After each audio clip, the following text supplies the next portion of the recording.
Alright, the hat cam. Actually, I'm recording on it. But if I have the hat cam on my head, and I turn my head this much, I am still looking straight down the road. Or vice versa. My eyes never leave the road. Trying to give you a better camera angle.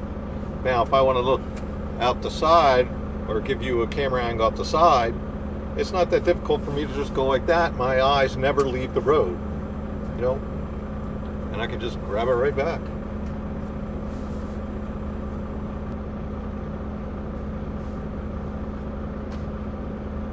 The hat cam.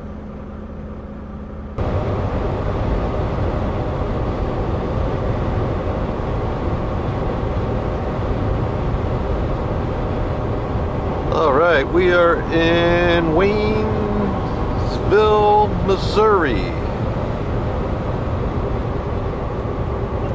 To talk about economy versus power mode.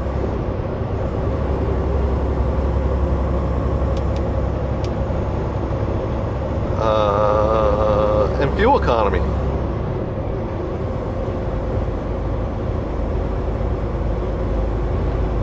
Now,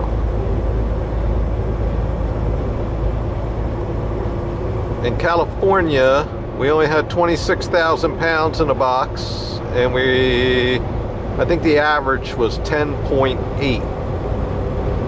And I think we were cruising 55 to 58 miles an hour. The rest of the trip was right at 8 across the country through the Rockies. Now, coming back,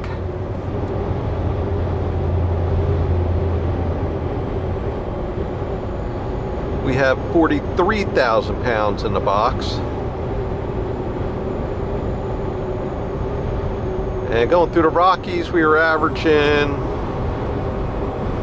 7.1, or no, I'm sorry, 6.8 going through the Rockies. And now we're through the rolling hills of Missouri and Oklahoma. And we're averaging 7.3. I've seen it as high as 7.5. You know, according to the Lion Dash, but you know, whatever, it's a gauge. And one of the issues is economy versus power. All right, right now we're in economy mode. I have the gas pedal floored at stage 1. So what that means is the gas pedal will go and it'll stop at about 80%.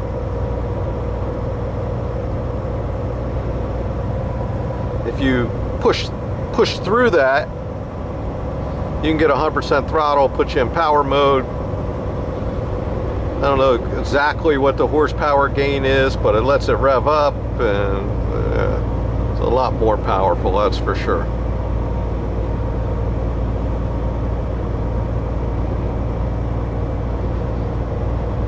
So what's the difference? In cruise control,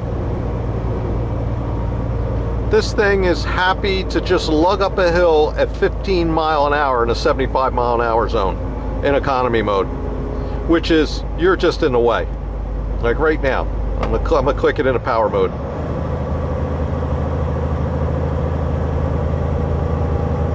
And we're in a 70 zone.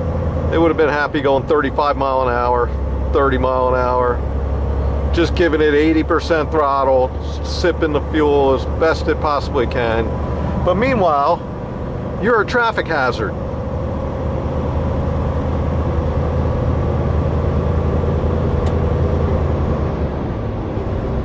So, but that's with 43,000 pounds in a box. You know, we're grossed out 77,000 pounds, something like that. So right now I'm in economy mode. I have my foot to the stop.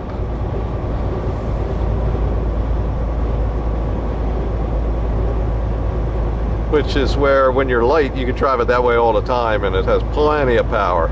When you're heavy, you know, unless you're you're content going 15, and even then it's got the thing floored. You're not getting that great of fuel economy. What's the difference? See, we're slowing down like crazy, but I'm not going to click it into power mode because we're at the crest of the hill.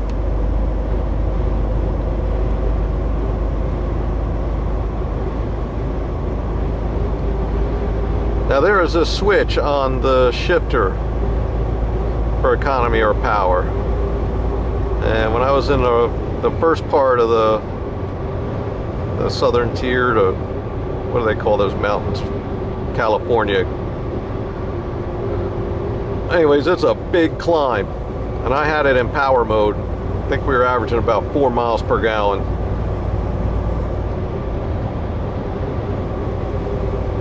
But we were traveling, 40, 45 mile an hour in this 7.5% grade going up a mountain for 30 miles.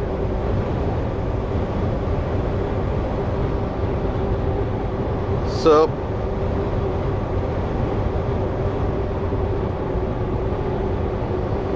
where's the fine line between going as slow as you possibly can to get the very best fuel economy and actually getting somewhere in a decent amount of time? Because you could do the math. If you're driving 10 hours a day and you're going 75 miles an hour versus 10 hours a day at 50 miles an hour, that's 250 miles more, if you average that speed.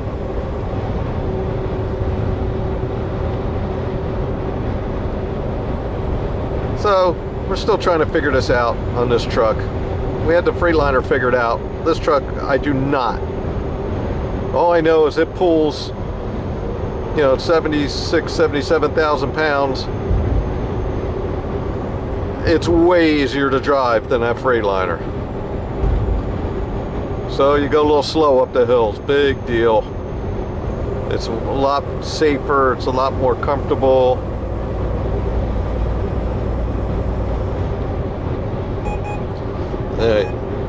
That means we are going faster than that truck in front of us. It is tracking us. It's tracking that truck. And actually, if I put the cruise back on, it'll tell us how fast he's going. All right, he's on the brakes. He's still going the same speed as we are.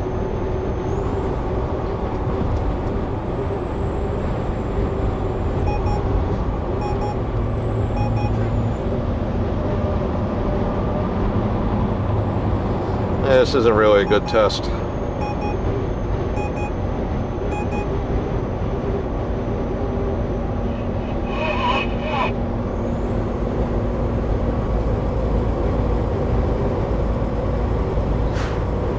And I figured out how to adjust the speed delta on the cruise control for the automatic engine brake, which doesn't matter. You can have the cruise set at 69 and the engine brake come on at 70. It still doesn't come on until 73, and it doesn't do anything until you're going about 76. Well, you're speeding like crazy.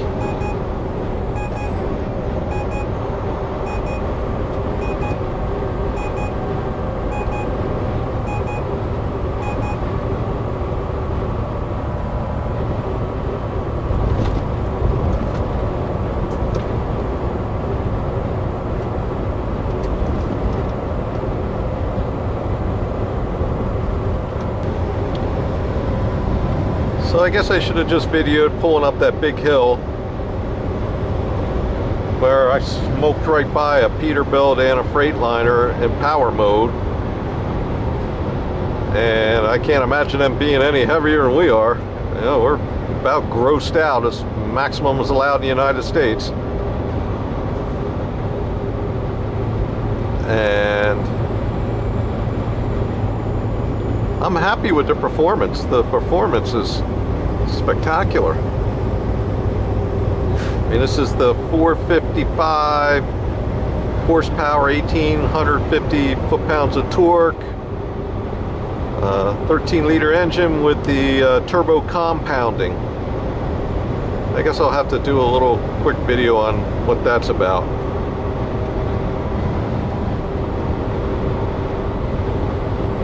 But basically what that does is there's the regular turbo that blows air into the intake system, and then this is a secondary part of it that it actually drives a bunch of gears that's hooked right to the crankshaft.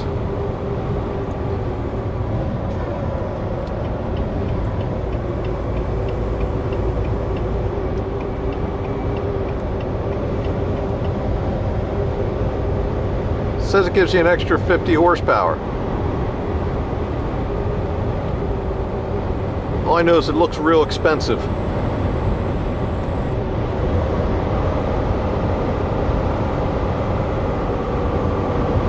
All right, we are on maximum engine brake, and it's slowing us down.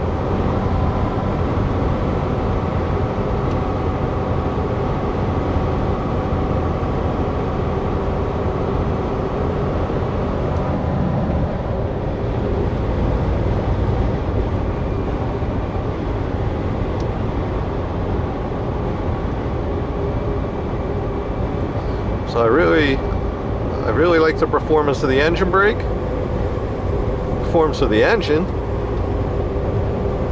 So I know a couple people watch the videos, have new Volvos on order, and have a lot of questions. As I had a lot of questions. The biggest question you should have is, when the hell are you going to get it? I think the plant has supplier issues. This one was, over 3 months late from its delivery date versus when it was built. Missing parts or something.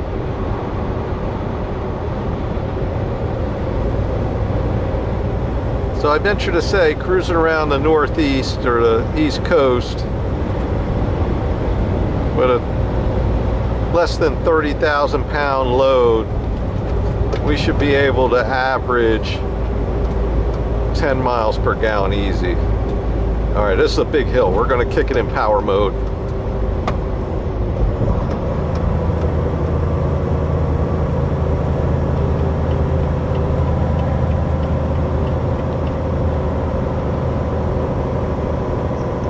And we're slow. We're down to 57. 56, 55. Now in my Freightliner I already be going 30. And we're catching this guy.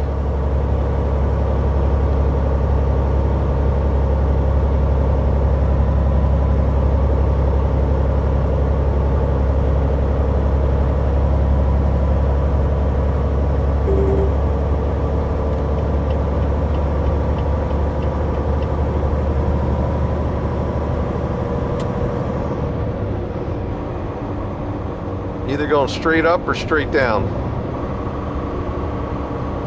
Look at that.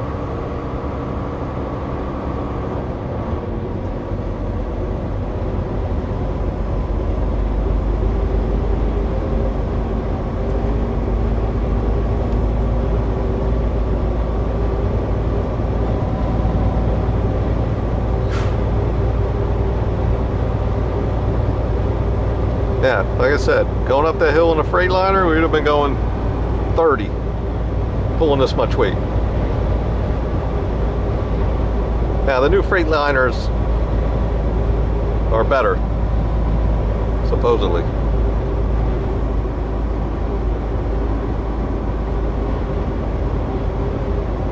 All right, we're slowing down again. Let's kick it in performance mode.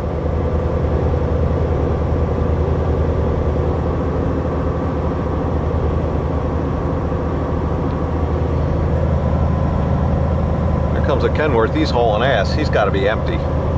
No way he's got anything in there, or very minimum weight.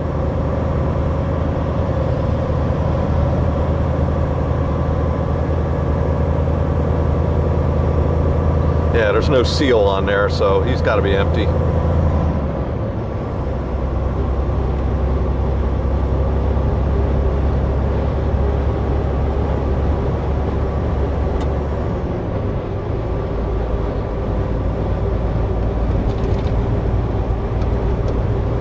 So the fuel pedal, just remember that. You think you have it floored and you do not. Because it's pretty hard to kick it past that stage.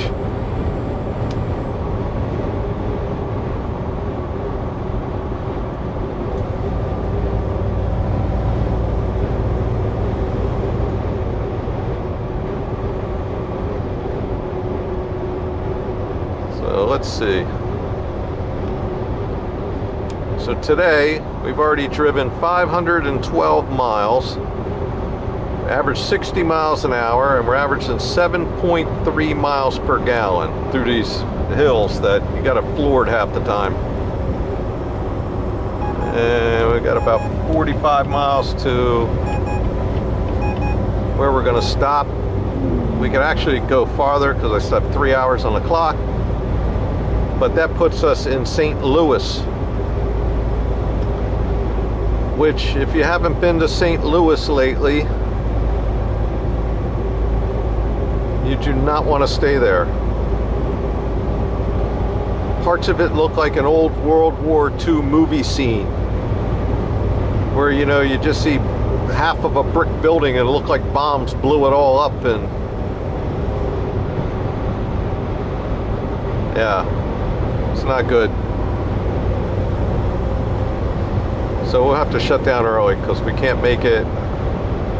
Effingham would be my next stop. And Effingham is too far out of range. It would put us in the 700 plus mile range for the day, which you can't do going up these mountains at 50 mile an hour.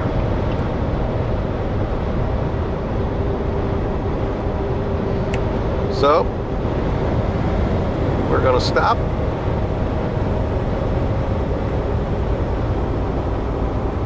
And 47 miles. So I'll click back on when we're at the Flying J. Yeah.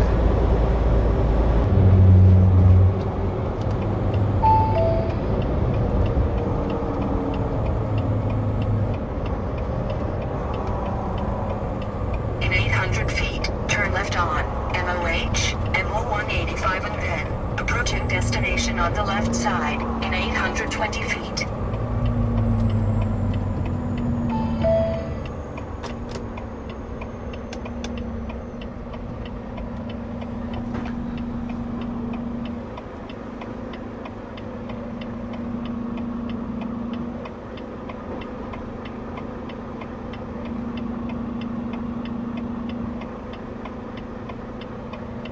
This could be interesting.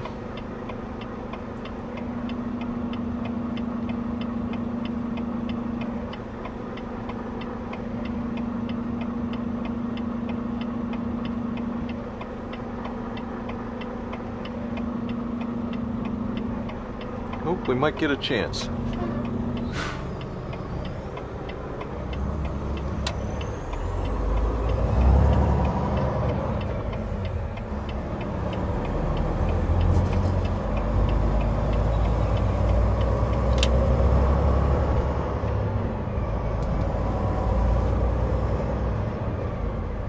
Approaching destination in 500 feet on the left side.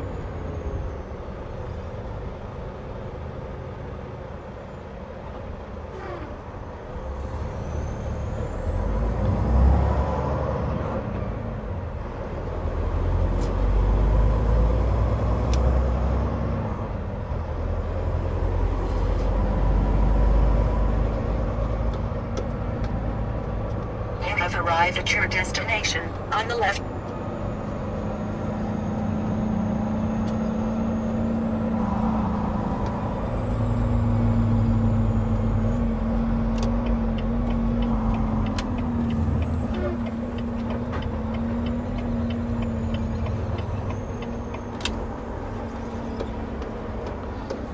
Do a little windshield cleaning. Do you see the big do not enter sign? I guess you missed that.